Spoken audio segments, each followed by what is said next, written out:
Archbishop Jumoad nagdasig sa mga kaparian nga mohimong mga kalihukan sa mga matag parokya alayon sa ika-75 nga tuig nga Diamond Jubilee year sa Archdiocese sa Osabis sa 2026. Ginasig sa nangunang magbalantay sa Archdiocese sa Osabis ang mga kaparian nato sa gimong Lenten Recollection nga gimo di pala magdugay nga mohimo og mga kalihukan nga makahatag sa mga matag parokya nga mas makahatag usab og ganasig sa mga katawhan o mga batuon alayon sa Diamond Jubilee year ang ika-75 katuig nga pagka-Archdiocese sa Osabis. Gipahig na Archbishop Martin Sarmento Habawa di sa Santo Semisa nga gipahigayon sa parokya sa Peren sa Kaluoy sa mga buwan Tagum City gatagan gayong pagdagan sa Arsobispo na may nugdanon nga adunay mga kalihukan alayon sa ika-75 katuig nga Jubilee simbahan dinhi sa lokal nga simbahan sa Archdiocese sa Osabis. Ilabi na ang paghimog sa mga panaw-duaw kay pinaagi nini ginalaman sa mga kaparian ang katawhan ngadto sa tiilan sa Ginoo.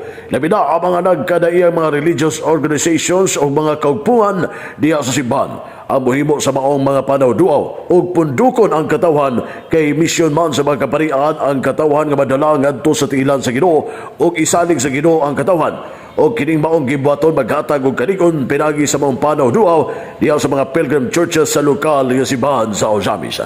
Ani ang mapayag sa Arsobispo aton kini sa Lenten Recollection nga gipahigayon di pala madugay diha sa parokya sa Peren sa Kaluoy sa Pangabuan, Tagum City.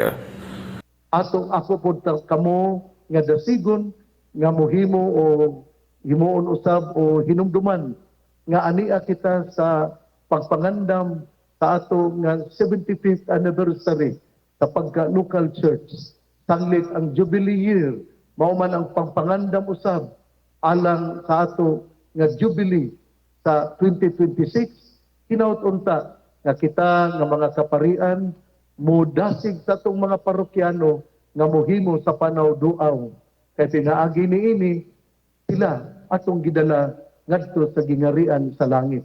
Ang atong misyon mao man gayud ang pagdala sa katawhan ngadto sa tiilan sa atong Ginoo. At ibig kamay payag sa Arsobispo sa lokal nga simbahan sa Archdiocese sa Osabis sa pagdasig sa mga kaparian nga mohimong magkalihukan sa ilamatag parokya alayon sa ika-75 katuig Diamond Jubilee labi na sa 2026 diha sa matag parokya alon nga madala ang katawhan ngadto sa tiilan sa Ginoo.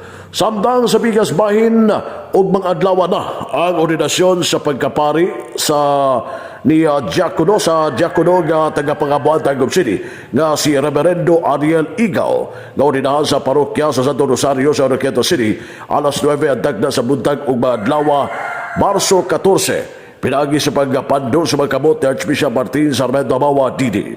Busa gidasig ang tanan nga mga matuod nga mutambog og musaksi sa mga talagsaon ngayon sa ordinasyon sa pagkapari ni Reverendo Ariel Igaw nga gikan nga nagtuon siya og giobol kini sa information diha sa St. Mary's Theologate og ordinahan kini og mga adlaw Marso 14 alas 9 takla sa buntag diha sa parokya sa Santo Rosario, Oroqueta City.